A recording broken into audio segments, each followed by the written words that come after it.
I'm Sarah Kendzior, the author of the best-selling books The View from Flyover Country and Hiding in Plain Sight. I'm Andrea Chalupa, a journalist and filmmaker, and the writer and producer of the journalistic thriller Mr. Jones about Stalin's genocide famine in Ukraine. And this is Gaslit Nation, a podcast covering corruption in the United States and rising autocracy around the world.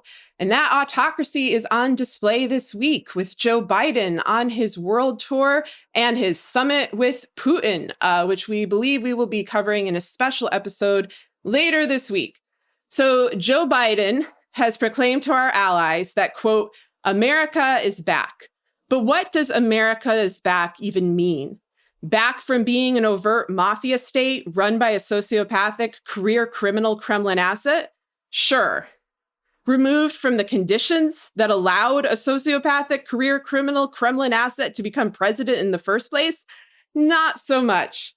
In case you haven't been paying attention to Trump crime cult accomplice Merrick Garland, the mafia state is still in place and thriving, and we'll get more into that later. But first, some basic questions about America's position on the world stage. If I were one of our allies, I would not trust the US for shit. Would I be relieved that Trump was out? Of course. But would I believe that the US took the threat of Trump seriously? Or that it takes the threat of autocracy seriously and the threat of transnational organized crime seriously? No, not based on the Biden administration's actions so far. The refusal to enforce accountability for Trump administration crimes is not just a domestic crisis, but a foreign relations crisis. It is a crisis of trust. Think about this from the perspective of a foreign country looking to work with the United States. What message does it send when a government won't investigate an attack on its own capital by seditionists who are now again announcing their plans for a sequel unimpeded? What message does it send when the former president was a known mafia associate who pardoned the criminals who aided him, and those criminals who are deeply immersed in international affairs as well as US affairs are now roaming free? Who would trust that country? Jake Sullivan, one of Biden's key foreign policy advisors, was asked how Biden would heal the scars of the Trump era. And he had this to say, and I'm quoting him now. I think our view going into this trip is that actions speak louder than words, and that showing that the United States is capable of turning the corner in the pandemic, showing that the United States is capable of making the dramatic investments that will pull us up and out of this economic recovery and help power global growth, showing the world that we are ultimately capable of making the investments in R&D and infrastructure, innovation and workforce. Ultimately, setting that foundation for this country will be the most effective way to show the rest of the world that the US has the power and purpose to be able to deliver as the world's leading democracy. So that's what he's going to try to demonstrate. And he, as I said at the outset, feels he goes into this from a position of strength because of the record he's built up over the course of the first 4 months. So that's the end of that quote. However, refusing to enforce accountability is not strength. It is dangerous denial that hurts not only Americans, but anyone who deals with the US. Yes, it's true that actions speak louder than words. And when it comes to elite criminal impunity and compromised institutions, there has been little action. Do not forget that from 2017 to 2021, Trump and his lackeys treated NATO like a protection racket. They threatened some foreign officials with violence and blackmailed others. They backed the enemies of our allies and the allies of our enemies. They threatened our own democratic stability in the United States in the most blatant of ways, and nearly everyone involved in these crimes has walked free, with the Biden administration showing not even an intent to stop them. Again, why should any foreign official trust a successor administration that won't enforce accountability? As we've said many times, the Trump administration was a transnational crime syndicate masquerading as a government. A bunch of its lackeys are still in office, as we see most obviously in the DOJ. Others are roaming free with state secrets that can be used to hurt US allies. If I were a foreign leader, I'd ask Biden about that ongoing national security threat. Andrea, what are your thoughts? Well, I think what we're witnessing here with a summit with the most powerful person in the world, the President of the United States, and a mass murdering, xenophobic dictator who is the head of a sweeping criminal mafia state that is destabilizing not just its region, but the broader world. I think when you have a situation like that, you have to ask yourself who actually won the Cold War. I think this is a time for us to reflect as Americans, as people who want to live in stable democracies, as historians. The KGB turned into the FSB, and they worked in tangent over many years in weaponizing greed and corruption in the West. And now Putin is arguably the richest man in the world, especially when you factor in not just his stolen wealth, but the court of Russian oligarchs that he closely controls and keeps an eye on. So this whole thing reeks of a bit of a hostage situation, as though Biden, even if he didn't want to, had to meet with Putin. And obviously, he put some boundaries on that, like not holding the press conference. We had this bleeding under Putin in the US of the cyber warfare. It was sweeping. It wasn't just, of course, Colonial Pipeline. It was going back farther than that. There was Kremlin and Russian hacking of hospitals as the US was struggling with the worst of the pandemic. There's just utter criminal shamelessness of what Putin has been doing to the US, just emboldened by the weakness of our position in encountering Putin. And this is weakness that we're showing for many years under Obama, just an utter lack of imagination and understanding of how the Kremlin works. Think of the most ruthless individual possible. Think of someone that would take candy from a baby. So think of that ruthless person who will grab your Super Bowl ring from you and never give it back. That's Putin. And he keeps outplaying the West to the point where now he has a summit on the world stage. And what that signals to Biden's European allies that he needs to convince to come on his side on many issues in terms of countering not just Kremlin aggression, but Chinese aggression. What that signals to the Western allies is Putin is saying loud and clear, look at me. You all have to play ball with me. France has to work with me. Germany has to work with me. Boris Johnson has to work with me. You all have to work with me because I can get a summit with the President of the United States. That hurts Biden's leverage when he needs to negotiate with his Western allies on anything else, because it shows a tendency to fold.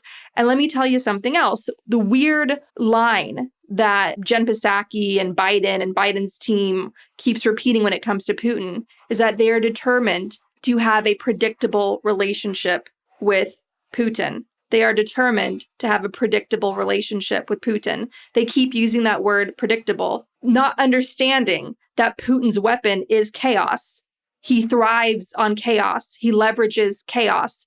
Under Putin, Russian forces deliberately slaughtered civilians in Syria. They deliberately targeted hospitals along with Assad's forces. They did this in part not just to weaken the opposition and to prop up their puppet Assad so that Russia would have a proxy state on the Mediterranean, which it could then use to further pressure the West and its geopolitical interests.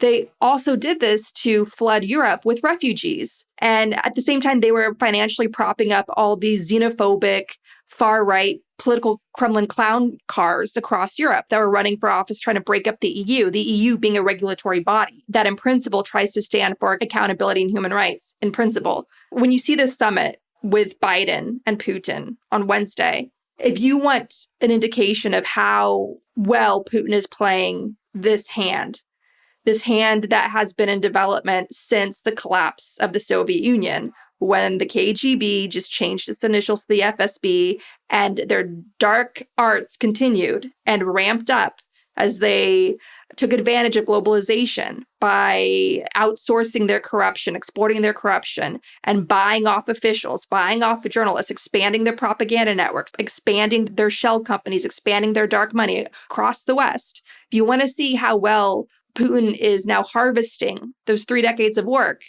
look at how long Putin makes Biden wait for that meeting. Because Putin is infamous of making world leaders wait for him. He does it to Angela Merkel. He does it to everybody. So the big question on Wednesday is, how long is Putin going to make Biden wait? And how is Biden going to handle that? If Biden's team is as wishful thinking or as paid off or a combination of those factors, if they're that far gone, you have to watch for signs of how naive or how paid off are they when it comes to dealing with the Kremlin. You can see signs of that based on how they deal with that power move of how Putin's going to make Biden wait for him. So I'm going to be looking out for that. The whole thing is a sham. Alexei Navalny is rotting in prison. Alexei Navalny had the courage to go back to Russia to show Russians, don't be afraid. His message directly to the Russian people was, do not be afraid. Now they're trying to kill him slowly in prison, like so many other political prisoners have died under Putin. There's been a ramp up of Soviet-style repression against the opposition. Alexei Navalny's party and supporters are now banned from running for office. You're left with just controlled opposition in Russia. The terror is heightened right now. This is not a man that is deserving of sharing the global stage with the President of the United States. This is not a man deserving of holding court on MSNBC in an interview with Keir Simmons. Keir Simmons is the same Barbie doll on-air reporter who got trolled publicly by Putin. In 2019, Keir Simmons was on a stage with Putin and asked him, Robert Mueller said, you're attacking the 2020 election, are you? What a dumb question, first of all. And Putin, of course, took that layup and sunk a basket and said, let me tell you a secret, you little mosquito, lean in close. Like Putin trolled him and said, yes, I am, but don't tell anyone. Shh. And the whole audience laughed at Keir Simmons. Putin must have masturbated to that video for many nights to come. So who got the big interview with Putin this week? Keir Simmons, that same gimp on a leash. Putin trotted him out for his MSNBC interview. So let me just tell you something. What Keir Simmons and MSNBC did was morally criminal by giving Putin that platform. Putin has arguably one of the largest television machines in the world. All of Russian state TV is Putin TV. He's strangled all of the independents out of television in Russia. There used to be an SNL, Saturday Night Live style show that used to make fun of Putin. That's now gone. That was in the early days. He made sure to get rid of that. And now it's all Putin TV all the time. And he's brainwashing Russians into Putinism and into seeing enemies within and enemies without. And that's how he maintains his control. And not only that, he does these hour-long press conferences where he's thrown all these softball questions, where he can never bring himself to say the name of Alexei Navalny as though it's like a curse. And if he says it, his Botox will suddenly be undone. And Putin has a global platform. He doesn't need MSNBC in addition to that. And all MSNBC did was bend over and allow Putin to flank his power as a mass murdering autocrat. So well done, MSNBC. Well done, naive and or corrupt Biden officials who gave your boss the stupidest advice of humiliating the United States by sharing a stage with mass murderer Putin. This is an embarrassing moment for the U.S. It's an embarrassing moment for the Western Alliance and everyone who contributed to both MSNBC interview and the Biden-Putin summit should be ashamed. And you should be forced to look at the photos of the Syrians who were bombed, of the Ukrainians who were bombed, of the Venezuelans who are starving right now by their dictator that's propped up by Putin and so forth. All of those victims, the countless victims, the lives that Putin has destroyed, that's blood that's also in your hands now for legitimizing a mass murdering dictator. Well done. This episode of Gaslit Nation is sponsored by Best Fiends, a puzzle game you can play on your phone. Best Fiends has something new every day. There are always new levels, events, and challenges to keep you entertained. With Best Fiends, you can collect cute characters, solve puzzles, and play alongside your friends and family. There are literally thousands of levels to play and tons of characters to collect. My family members love it, and they've already passed level 430. Best Fiends is made for adults, but it's bright, colorful, fun, and approachable for everyone. Engage your brain with fun puzzles and collect tons of cute characters. Trust me, with over 100 million downloads, this 5-star rated mobile puzzle game is a must-play. Download Best Fiends free on the Apple App Store or Google Play. That's friends without the R, Best Fiends.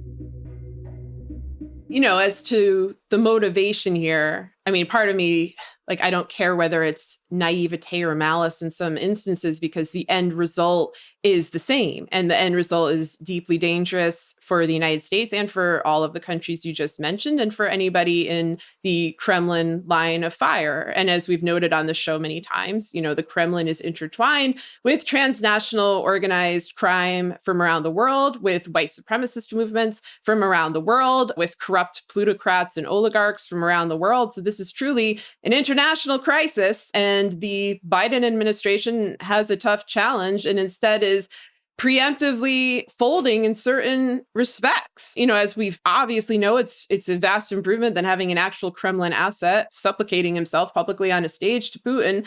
And there have been some improvements in the directions that they went, where, Biden is not doing a joint press conference. But, the summit should not be happening at all. And I don't have great confidence, just for all the reasons you listed, in the manner that's being carried out. And there was a thread yesterday that I thought was pretty interesting in terms of how things were worded, from Mikhail Khodorkovsky, who is basically an oligarch in exile, extremely wealthy Russian businessman who got in a variety of entanglements with Putin, with the Kremlin over multiple decades, and now I think is living in Switzerland. So anyway, he did a English language thread. It's worth reading the whole thing. We'll link to it in the show notes. The first two tweets from it I thought were interesting because of the phrasing used, where he says, "It is clear that the upcoming Biden-Putin summit in Geneva is a meeting between the leader of the free world and a murderous gangster with a nuclear button.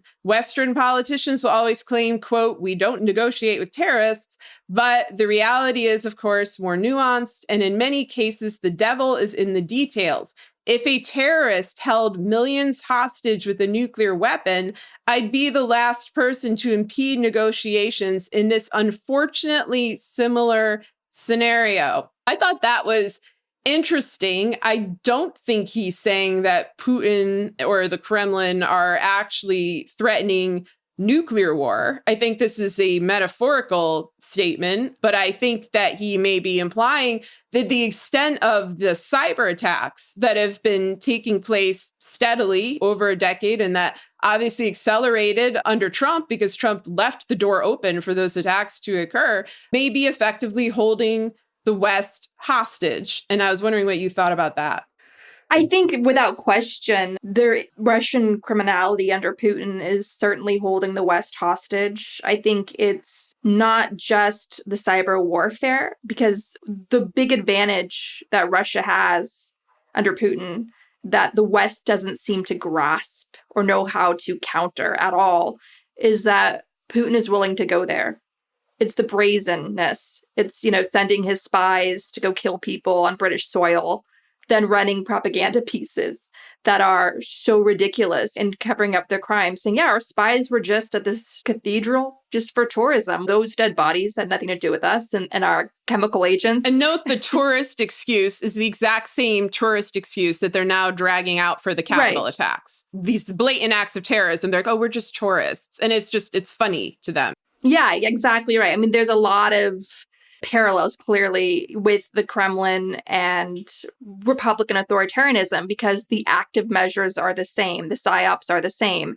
And as a great symbol of that, you had Putin's favorite congressman, Dana Rohrabacher, who was in Congress for many years. And he was sort of that lone weirdo in Congress that would always parrot Kremlin talking points. And we couldn't wait to get rid of him. And then we voted him out in the blue wave in 2018, and suddenly Dana Rohrabacher multiplies across Congress, and now you have Ron Johnson of Wisconsin, and you've got Devin Nunes of California, and so forth. And it's like the game of whack-a-mole we keep talking about, the Kremlin whack-a-mole in the U.S. Congress. Dana Rohrabacher, it turns out, was there. Putin's favorite congressman was there at the Capitol siege, along with everyone else. You had one of these white supremacist terrorists who laid siege to the Capitol appearing proudly on Russian propaganda TV, sharing his story. So there's definitely a marriage there, certainly in values, certainly in tactics. In terms of the leverage the Kremlin has over us, they are ruthless. They are ruthless in a way that the West simply does not understand. And this dates back to the times of Stalin. Putin has resurrected Stalin as a great hero, beloved by Russians, never mind all the countless that he killed. And he's done this to show victory and might and also justifying ruthless tactics. I mean, you had the Soviet Union, our ally in World War II. They killed off the Polish intelligentsia in the Katyn massacre. They waited on the sidelines, letting the Nazis destroy the Polish resistance in the Warsaw Uprising. They did all this in order to make Poland easier to occupy, which they occupied for several generations, leading to all this state terror against Poles under Soviet occupation and so forth. That's just one example of how ruthless they were. And so Putin is carrying on that tradition, and the West is just so unprepared and hasn't come up with any good solution to it, and continues to force a normal relationship and continues to reward them with blood money contracts. Like, look at Nord Stream 2, which Anthony Blinken, as Secretary of State, promised that he was going to stop during his confirmation hearing. And instead, the US is allowing that to move forward. And what Nord Stream 2 is, we've talked about a lot on this show because it's horrifying. So if you watch my film, Mr. Jones, there's this scene based on a true story, a true scene. It was covered in New Yorker magazine at the time. In my film, Mr. Jones, showing this scene covered in New Yorker magazine at the time, you see all these Russian officials and titans of American industry cheersing, toasting each other in the Waldorf Astoria. This actually happened. And they're doing this in the fall of 1933, when Stalin has just gotten away with mass murdering millions of people deliberately in a genocide famine, the vast majority from Ukraine. And he did this to colonize Ukraine. He did this to steal Ukraine's agriculture and sell it abroad in order to raise the money to rapidly modernize his empire. And what happened? No accountability. Instead, he gets rewarded with, as symbolized in this big fancy banquet, the Waldorf Astoria, between titans of U.S. industry and Russian officials to show, let's make money. Genocides, mass murder, human rights, all those issues are so inconvenient to the almighty prophet. And so what we have here is history repeating. So you have Blinken looking the other way, Biden looking the other way, allowing Nord Stream 2 to move forward. And it's that scene from my film, Mr. Jones. It's the exact same scene where you have all of these European corporations. It's not just Germany, it's France, it's other EU countries that are working with the Russian state to build a pipeline between Russia and Germany, which is going to bypass Ukraine, which is going to deprive Ukraine of much needed revenue right now. Because normally Russia's gas pipeline passes through Ukraine and Ukraine gets to make money off of that. Russia's like, nope, we're going to cut you out of this deal. And not only that, we're going to economically destroy you by invading your country. So this pipeline is economic warfare against Ukraine, already added to the economic warfare against Ukraine of Putin's ongoing invasion. And so what this pipeline is doing is, on top of that, it is further entrenching Germany's dependence on Russian gas. What is that all doing? That's basically putting Germany in a corner where it can't stand up to Russian aggression because it's dependent on Russian gas. Do you see how fucked up the situation is? And also, do you know who's in charge of this project? Do tell. Well, you have Putin's old friend from East Germany, where Putin was a KGB agent. You have a former Stasi agent from East Germany who worked with Putin there, who's running this project because it is a deliberate economic warfare project to divide the West and to contain the West and to avoid all accountability and to further weaken Ukraine so it could further increase its chances of colonizing Ukraine. Because as the saying goes, Russia with Ukraine is a superpower. Russia wants all the rich resources and the geopolitical position of Ukraine. That's the end goal here. Do you understand? So if Ukraine falls, you're going to have a massive nation the size of France right on the EU's borders under a Russian occupation. And Russia is working towards that goal, chipping away at it year after year. And Biden and Blinken just allowed it to get closer. And so did Germany and the rest of the EU by allowing Nord Stream 2 to move forward. This is a very dangerous time.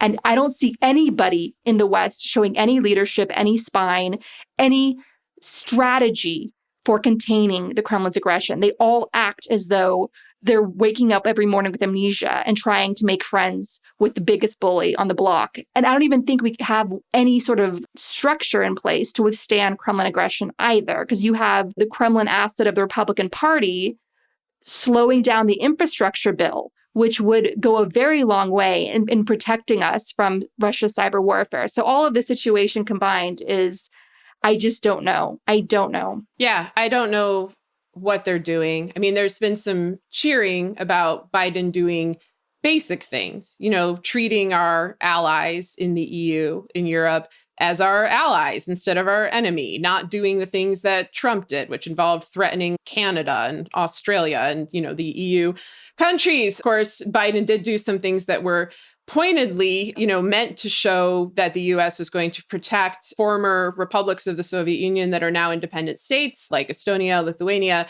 Latvia, when he met with heads of state from those nations before his NATO meeting yesterday. I do think that was pointed. I obviously think that that was a good idea since the Trump administration completely screwed over those countries, lied to them multiple times, consistently threatened to abandon NATO, abandon them to Kremlin aggression, Kremlin conquest yet again. But there are these major elephants in the room, so to speak, the elephant of the Republican Party working on behalf of a hostile foreign state, on behalf of Russia. And not just the examples you listed of, former people like Rohrabacher or current people like Ron Johnson, Devin Nunes, but like the entire apparatus is structured in this way. We had a Kremlin asset at the helm of our country, and you might think that he's a fucking moron, and maybe there's some point to that, but he's surrounded by savvy operators, and he's a career criminal, and he's good at being a career criminal, and he's actually pretty good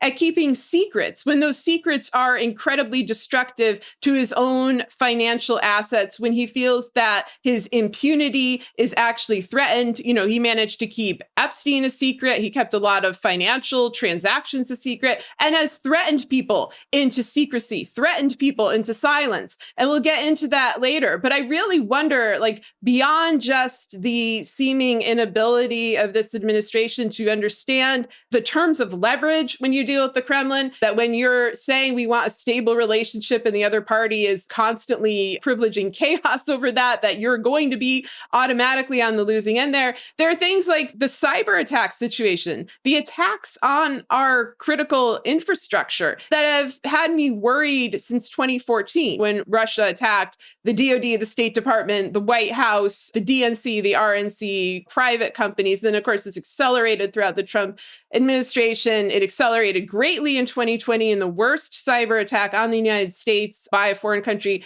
in US history. That is still ongoing. We still don't fully know the damage. And so then you see stuff come out like this article, or many articles about this, where I'm quoting one from UPI.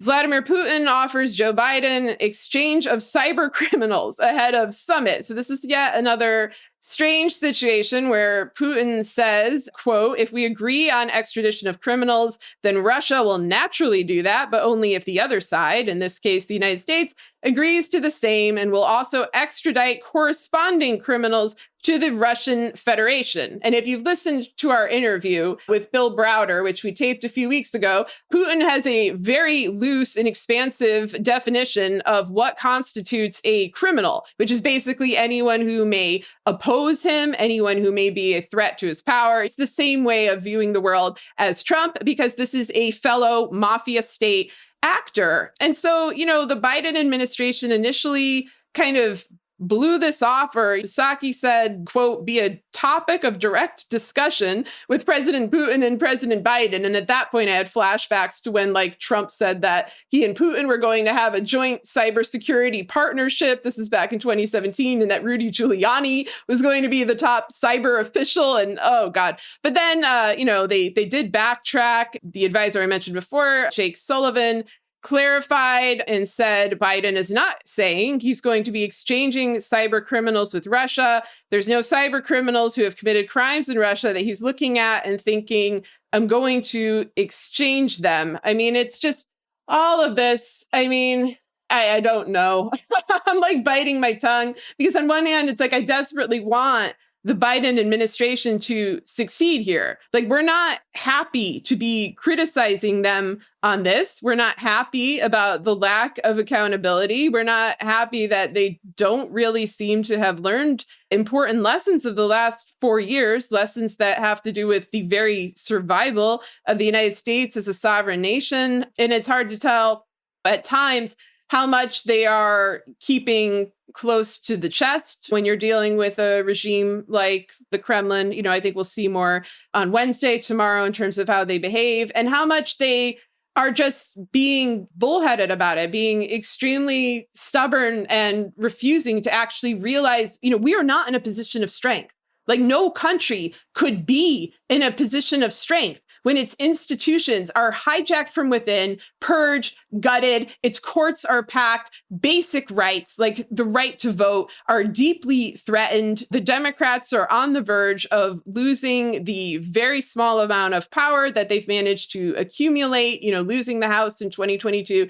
not having free and fair elections. Like, this is just blatantly not a position of strength. And I think it's better to just admit that, to just admit, well, here are our flaws. Because the thing is like, everyone can see them. We can see them here in the United States, and foreign actors can see them from abroad. And they can see that the Biden administration is not fixing them. And this is the exact same problem that happened during the Obama administration, where all of our faults, all of our flaws were out in plain sight, in part to a much greater degree because of social media. And the remedy to that is you fix the fucking flaws. You do something, you pass new policies, you pass new laws, you call out bad actors, you try to do what's right, you try to do what's just, and then you are protected not just morally, not just legally, but you're protected pragmatically to a greater degree from foreign threats than if you just look the other way or cover your eyes or pretend it's not happening. We can see it's happening, they can see it's happening, and they know how to exploit those flaws to a massive, massive degree. So I just don't think that they can truly pull this off. It's like, yes, we're all relieved that Biden is there instead of Trump, but it's not enough. They need to gut out the rot, and they need to be far more blatant, both in their messaging to the American public, who is demanding accountability, and to foreign actors abroad, that they're not going to stand for this level of corruption. Speaking of rot, so it's been reported that advising Biden for a summit with Putin, you have Michael McFaul, who was the engineer of the original Russian reset, and Fiona Hill, who called another Russian reset last year, and days later, Putin poisoned Navalny. So you have these institutionalists who are determined to make fetch happen. I don't know. Like, they're determined to work with Putin. Make no matter reset happen. Exactly. It's like Michael McFaul wakes up every morning as though he's born for the first time and looks out at the world with baby eyes. Mm-hmm. Yeah, he has like amnesia. Exactly. Like, his Twitter account, half the time I'm just like, is this like a test? Is this some sort of Buddhist koan? And we're supposed to just kind of try to delineate some kind of meaning? Because it's like, dude, this is Russia 101, and you're supposed to be like the diplomat master here. And you've got like 500 randos in your mentions correcting you on basic things. But go on. Every tweet from Michael McFaul reads in my head as, golly gee gosh.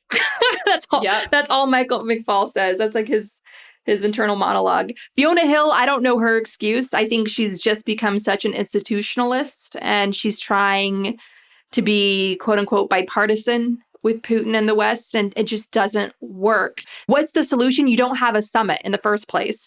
What's the solution? You listen to Ukraine, because Ukraine as a country should not exist given everything Russia has done to it. And yet they manage to survive because they know how to resist Kremlin aggression. And right now, Ukraine is under immense amount of pressure by the West, by the United States, to clean up its act, clean up its corruption and reform. But at the same time, maybe the United States should focus on that too. The US wants Ukraine to de-oligarchize, like get rid of the oligarch class, like contain the oligarchs. Well, I would love to see the West do that first. Show Ukraine how to do that, the United States, by reining in Jeff Bezos and Warren Buffett and Elon Musk and making them finally pay their fair share of taxes. You do that first and show Ukraine the way on how to do that. That's really U.S. leadership. So let's take a lesson from Ukraine, because Ukraine, as I keep showing, going on and on this show, shows how to get it done. You had the popular uprising that defeated Putin's puppet Yanukovych. That was a big arts festival. That was an uprising that encompassed, all walks of life across Ukrainian society. It was done despite pressure from European Western officials to go home and disperse and all that. Once again, we turn to Ukraine for lessons. What do you have there? You have Zelensky with his balls of steel. When Zelensky hears about this Putin summit, at the time when Putin has amassed 95,000 troops on Ukraine's border, what does Zelensky do?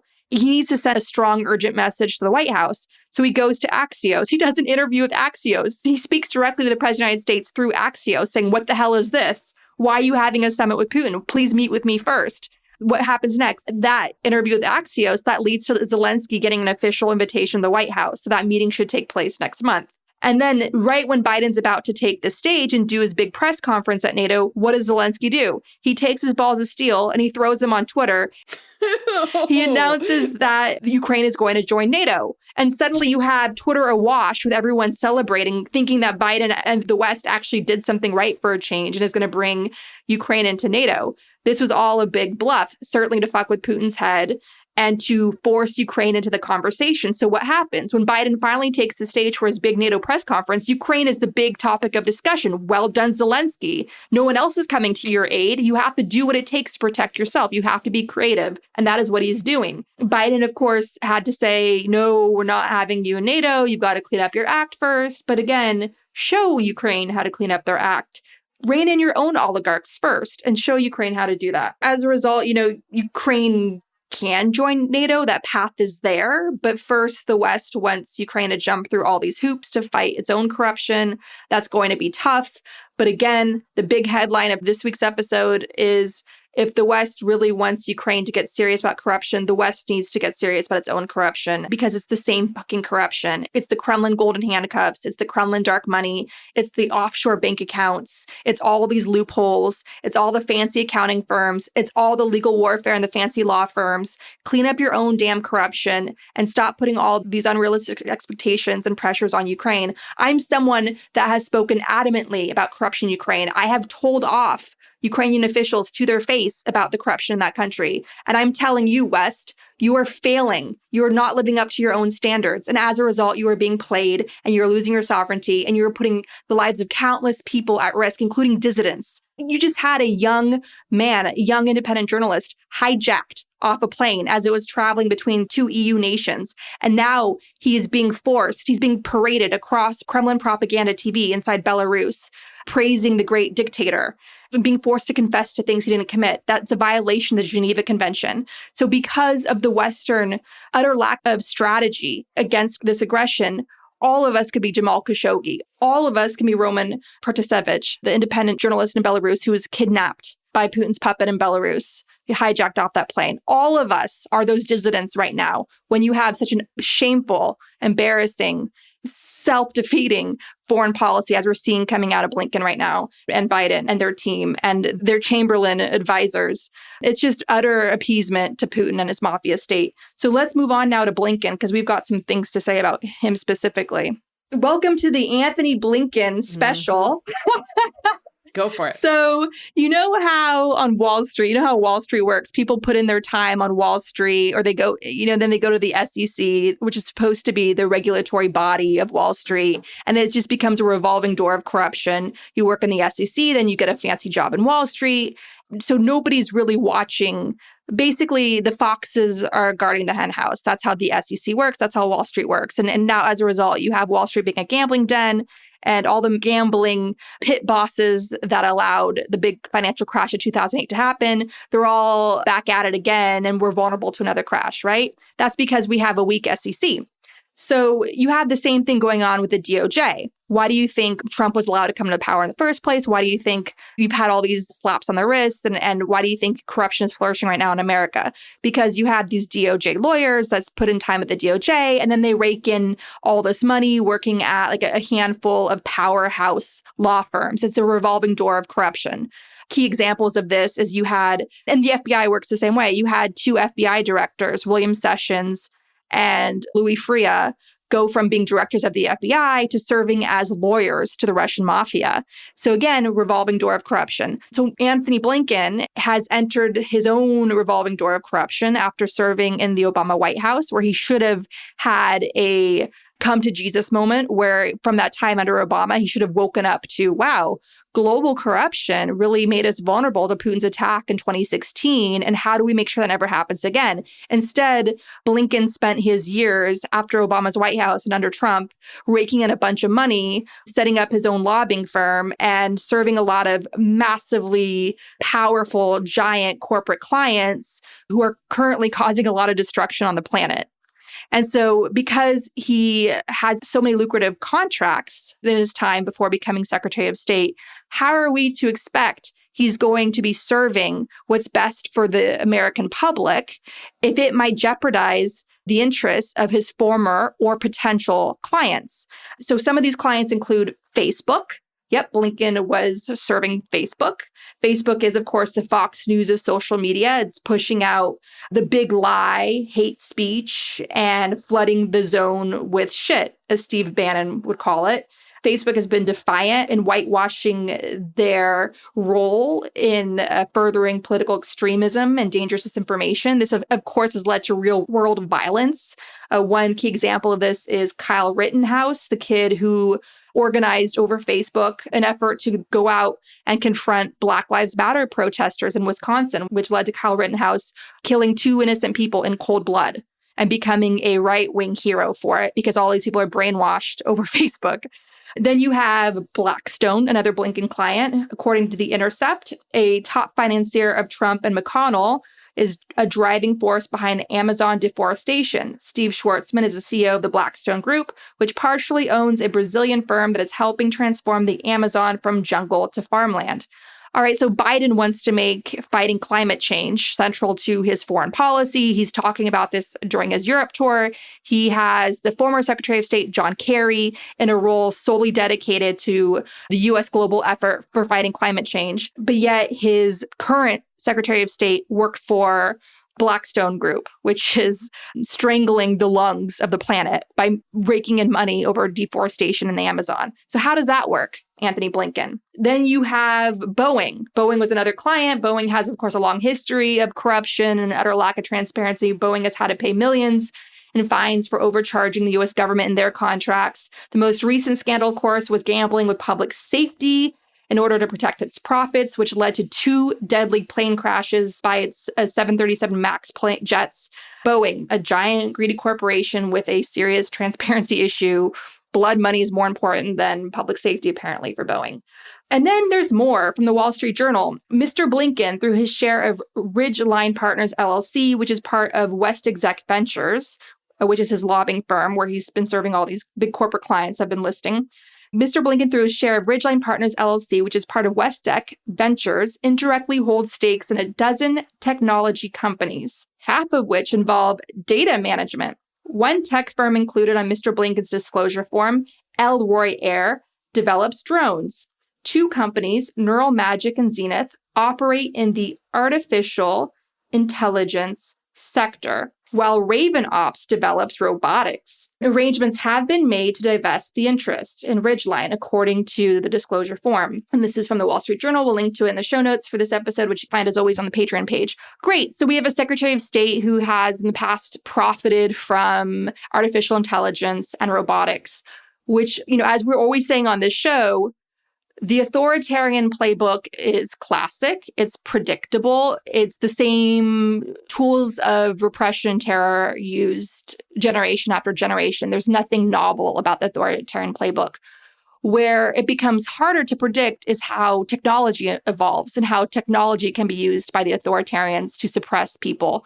That's why AI and robotics are terrifying, because that's the next Pandora's box. He just seems like the classic revolving door of corruption, going to government, going to corporations, and back to government again. And none of us are safer for it. I absolutely agree. And I have some information here to cover that has to do with Blinken's own background, his own family connections into various governments. I want to be clear here that I think anyone should be judged on their own decisions, their own actions, their own choices. And I think Andrea has laid out a very compelling case for why Antony Blinken should not be trusted, why he should not have been made Secretary of State due to conflicts of interest that he pursued on his own.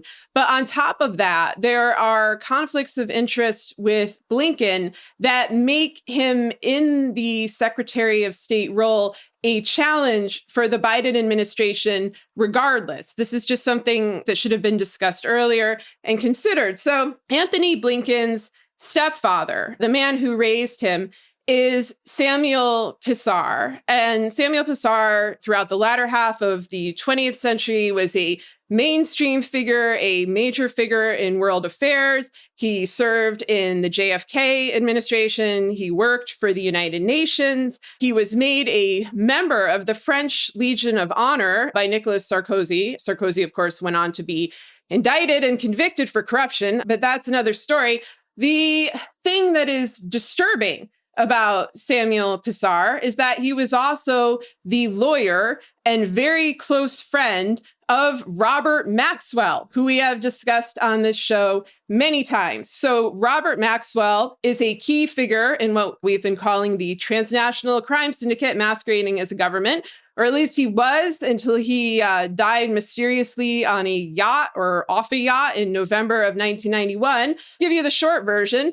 Maxwell was a Mossad agent / UK publishing tycoon who was working on the side for the Russian mafia, specifically for Semyon Mogilevich, the head of the Russian mafia, who Robert Mueller had vowed to hunt down at all costs. He did not do that. Instead, he protected Trump. And this is the branch of the Russian mafia that Trump and his cohort are essentially working for and linked to. And when Andrea mentioned William Sessions, and in particular Louis Freeh, leaving their positions as heads of the FBI and going on to work for the Russian mafia, again, it is Mogilevich who they went on and worked for. Robert Maxwell is also, as you may know, the father of Ghislaine Maxwell, who was the partner of Jeffrey Epstein, the child rape trafficker who is embedded in multiple international espionage operations. It seems to be with a wide variety of countries, including the United States, Russia, Israel, and Saudi Arabia. So anyway, these are the worst people in the world. These are the most dangerous people in the world. And Robert Maxwell's death in 1991 was very mysterious. There are claims that he was murdered. There are claims, it was suicide. It was an accident. He fell off I describe all of this in my book, Hiding in Plain Sight. And, quite frankly, all of this should be covered more. Anyway, the last person to see Maxwell alive was Samuel Pisar. And I'm not at all suggesting that he murdered him. I'm just sort of stressing this to say the closeness of the relationship. Like, you might think, okay, well, Robert Maxwell fooled a lot of people. Like, a lot of people thought he was just this sort of mega tycoon publishing asshole who, made a ton of money and was kind of like a scandal mongerer and was caught up in these shady circles of people like Adnan Khashoggi and Donald Trump and, others in the Iran-Contra era of the 90s. And you might think, okay, if he tricked all these people, maybe he also tricked his very close friend, Samuel Pisar. I do not believe that that was the case. And the reason I don't believe that was the case is because this Mossad agent, Robert Maxwell, was given this absolutely incredibly lavish state funeral in Israel after he died. And I'm just going to, read a little from the official announcement of that. It says, President Haim Zergog and President Minister Yitzhak Shamir headed a galaxy of dignitaries and politicians, both government and opposition, who attended the funeral. Herzog delivered the eulogy for the multimillionaire publisher whose holdings in Israel, including Maariv, are estimated at $300 million. And this is a quote from Herzog. Maxwell scaled the heights of human endeavor. Kings and princes waited on him. Many admired him. Many disliked him, but none were indifferent to him. And then here we go. Maxwell's widow, Elizabeth, and their 7 sons and daughters were at the graveside for the traditional Jewish burial service. Kaddish was recited by Maxwell's longtime attorney and personal friend, fellow Holocaust survivor, Samuel Pisar. So I really doubt that the person reciting the Kaddish at the funeral is going to be ignorant of Maxwell's secret life, of his shady foreign connections, and probably of his illegal activity. And my view on this was solidified when it was revealed in French newspapers that after serving as Maxwell's lawyer and, very close confidant, close personal friend, Pisar went on to be the intermediary between Jeffrey Epstein and the French government. And we're going to post articles about this in the show notes. Like, I'm sorry, but that's too much of a coincidence. This is a vast operation, but it seems clear that there's some continuity between what Robert Maxwell is doing and what Epstein and Ghislaine Maxwell is doing. And so you see Samuel Pisar showing up again and again with his own incredibly long and vast network of international connections, which would be very useful for a criminal syndicate like this. And you would think, well, he should know better. I mean, particularly after hobnobbing with Robert Maxwell, perhaps he would be wary of continuing that with his criminal daughter's criminal partner, Jeffrey Epstein. But no, he seemed to solidify this operation. There is no indication that Antony Blinken himself is involved in any of this, and I have looked and I have not found anything. He has not commented on it in any way except to say, his stepfather was an enormous inspiration to him and influence on him. He didn't say it was, because of all this shit. I think it's because of his role as a statesman, and maybe because I think a lot of this just isn't known to the general public. I do think it's known to Antony Blinken, but regardless of what he thinks, the fact is all of this makes Blinken very vulnerable to compromise, because when your stepfather is linked to this many international criminal conspiracies, all of those evil operators, all of those mafiosos and governments likely have, or not even likely, they have information on his own family. And it's likely that the continuing Epstein operation has information on him too. And so that makes him more vulnerable, potentially in a position to be threatened himself. And that to me makes him a very poor choice to lead the State Department. It makes the State Department itself vulnerable. And we've seen this, we saw this throughout so many administrations, how these nepotistic ties, these shady connections, how they are very easily exploited by bad actors. And, I always say, like, the solution here is you come clean about this. You speak openly about this. If you have nothing to do with it, then just say so. But either way, I mean, the combination of this personal disturbing history with what Andrea laid out about his financial entanglements, about his personal choice to integrate himself with all of these corrupt corporations and individuals, it adds up to a very unsafe situation for the American public. Without question. And it all comes down to corruption. You need a strong Secretary of State who's going to call the enemy by name and confront it. And that is corruption, corporate corruption, oligarch corruption, whether those corporations and oligarchs are in the US or Ukraine or the UK or France or Germany or Russia. It's all the same enemy. It's a global enemy. It's a transnational crime syndicate. And so for people on the left who are like, enough with Russia, Russia's not our enemy, China's not our enemy, it's the corruption that is running those autocratic states. And they're threatening our own weakened, feeble democracy here at home. They're empowering the half of the United States that is fine with corruption, that justifies corruption as a quote unquote free market ideology, that justifies violence as a quote unquote white evangelical patriarchy ideology. So at the end of the day, we need a Secretary of State like Elizabeth Warren. If I were the advanced AI writing this current simulation that we're all stuck in, I would hack the system. I'd go full Matrix and Neo and put Elizabeth Warren as a Secretary of State just to hammer in the point is we are up against corruption. And you cannot have an Antony Blinken as Secretary of State who is going to leave his office one day soon and go profit from these abusive power structures that his lack of accountability, his poor advice for the summit, this Putin summit, are propping up.